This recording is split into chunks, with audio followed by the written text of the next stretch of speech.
os editoriais dos principais jornais do Brasil sempre são alarmistas. Sempre estão dizendo que a economia vai acabar. Foi assim com o fim da escravidão, foi assim com o salário mínimo. Com a CLT, com o salário mínimo, com o 13º, com licença maternidade. Meu Deus do céu! De acordo com os profetas do caos, a licença maternidade, ela iria destruir a economia brasileira, quando na verdade é o contrário. Hoje a gente tem indicadores que comprovam que mulheres, mães que têm a sua estabilidade garantida, trabalham melhor, entregam mais resultados. Então, recapitulando, os editoriais dos grandes jornais do Brasil, eles foram profetas do caos. Com o fim da escravidão, com o início do salário mínimo, com a CLT, com o 13º, com a licença maternidade, com a PEC das domésticas. Então, eu lembro da PEC das domésticas, que é bem mais recente, né? 2013. Muita gente falando que ia ser tiro no pé. Exatamente. E aí eu inclusive vi ontem uma pessoa fazendo um malabarismo, assim, eu vou chamar de malabarismo porque eu não conheço, né, para chamar de desonestidade, mas um esforço danado para dizer que a PEC das domésticas deu errado, porque a maioria das empregadas domésticas migraram para o modelo de diárias.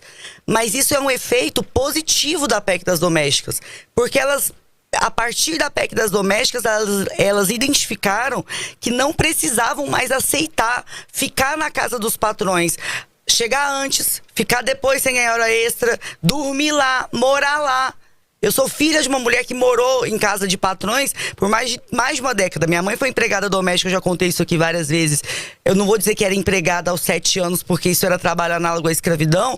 E a minha realidade é a realidade de milhares e milhares de brasileiros que tiveram suas mães ou suas avós colocadas ali numa casa de família. Aí o povo dizia que era para cuidar do bebê. Aí ela começava a lavar roupa, passar roupa, depois ela estava lá fazendo o trabalho de doméstica. Minha mãe viveu essa realidade, dos 7 aos 19 anos de idade, morando nas casas de família. Aí é assim, é só de segunda a sexta, só de segunda a sábado, mas a família recebe visita no domingo. Aí você vai lá e bate na porta do quarto da empregada e fala: você me dá uma forcinha aqui com o almoço?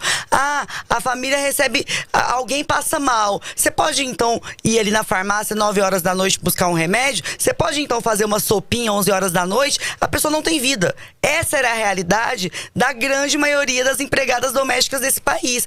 Apenas com a PEC das domésticas, com uma série de garantias, é que elas puderam decidir. Você cria o direito para o trabalhador poder decidir o formato que ele quer. Então, por mais que você tenha, sim, uma migração de domésticas para o modelo, de empregadas domésticas para o modelo da diarista, foi um avanço, porque ela passou a entender que o trabalho dela valia a hora trabalhada e não que ela estava à disposição, inteira disponibilidade do patrão. Então, para concluir, José Luiz...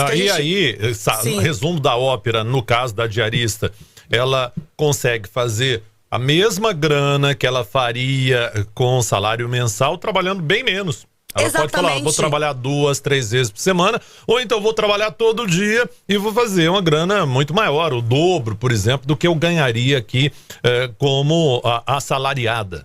Exatamente. E aí a gente vê, inclusive, pegando esse exemplo das domésticas, que é mais recente, é bom para quem está nos acompanhando entender, inclusive o Bolsonaro votou contra a PEC das domésticas, obviamente, não só ele, essa catrevagem de extrema direita na Câmara votou contra.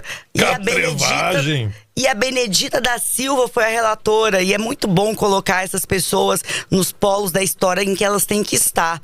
Mas a PEC das domésticas, você teve toda essa gente supostamente preocupada com o trabalhador, que era esse o argumento, José Luiz. Vocês vão acabar com o emprego das domésticas.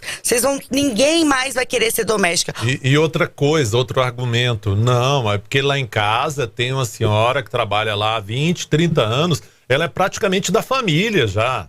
Exatamente. Nossa, então... Só que não tinha carteira assinada, né? Não, é aquela. Então a dona Lourdes não vai mais poder estar lá em casa nos almoços de domingo, tadinha.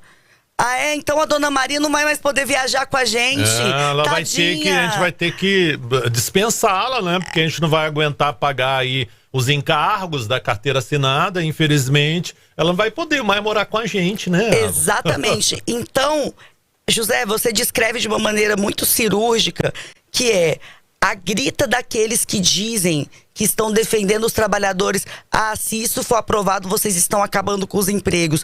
E é de um cinismo tão grande, é de uma perversidade tão grande, porque eles diziam isso, né, em 2013 com a PEC das domésticas. Ah, ninguém vai querer contratar mais empregada, porque com esse tanto de encargos, elas entenderam, migraram para o modelo que lhes interessava mais, mas fizeram isso porque tinham um ponto de partida de direitos consolidados. E hoje, o que você vê é o contrário.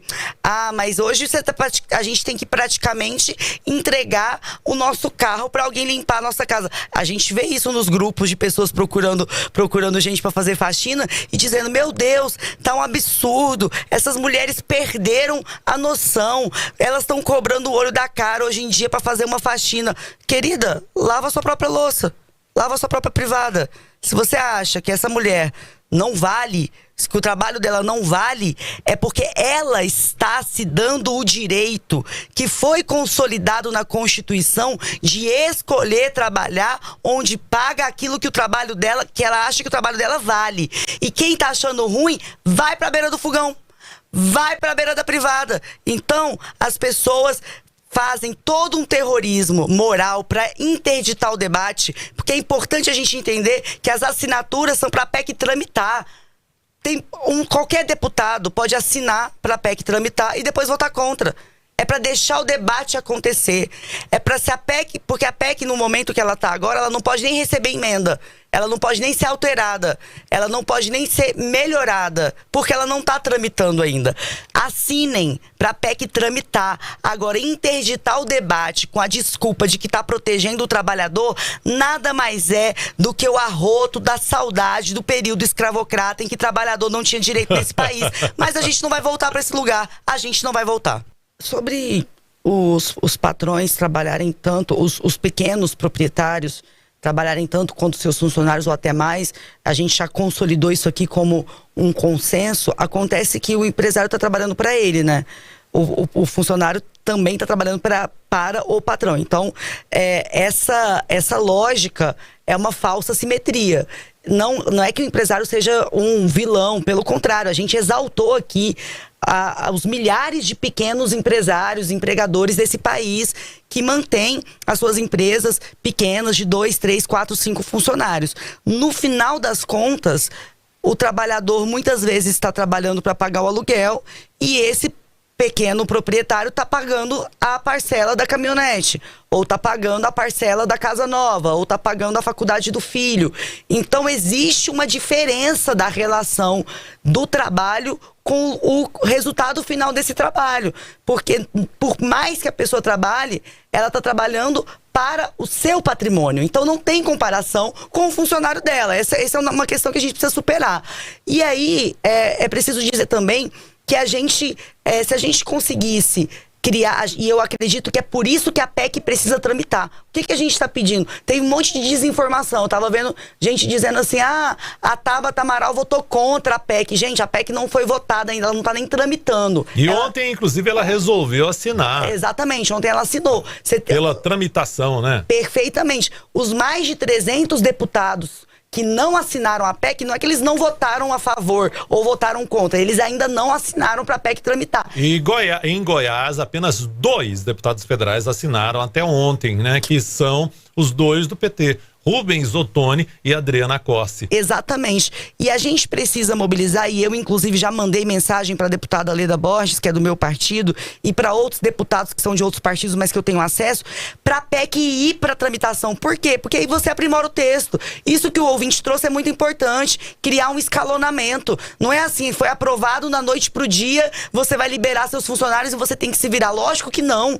Você precisa criar uma escala, precisa fazer um estudo tributário para que principalmente o pequeno empregador não feche as suas portas, mas nada disso é possível com a gente debatendo a PEC aqui na rádio. Isso só vai ser possível se os parlamentares assinarem o texto para a PEC passar a existir no Congresso em matéria de projeto de lei e aí poder receber todas as interferências que ela precisa para chegar a um resultado que seja melhor. Mas finalizo dizendo, o resultado final não vai deixar todo mundo satisfeito, porque a gente vive em um país que ainda tem os 2 pés fincados na herança da escravidão e que ainda tem gente até hoje reclamando de direitos trabalhistas adquiridos há quase 100 anos atrás. Eu quero finalizar fazendo um apelo aos crentes, aos cristãos que estão ouvindo o programa, para refletirem sobre essa jornada de trabalho, dizer que à luz da Bíblia nós temos que ficar do lado de quem tem menos direitos.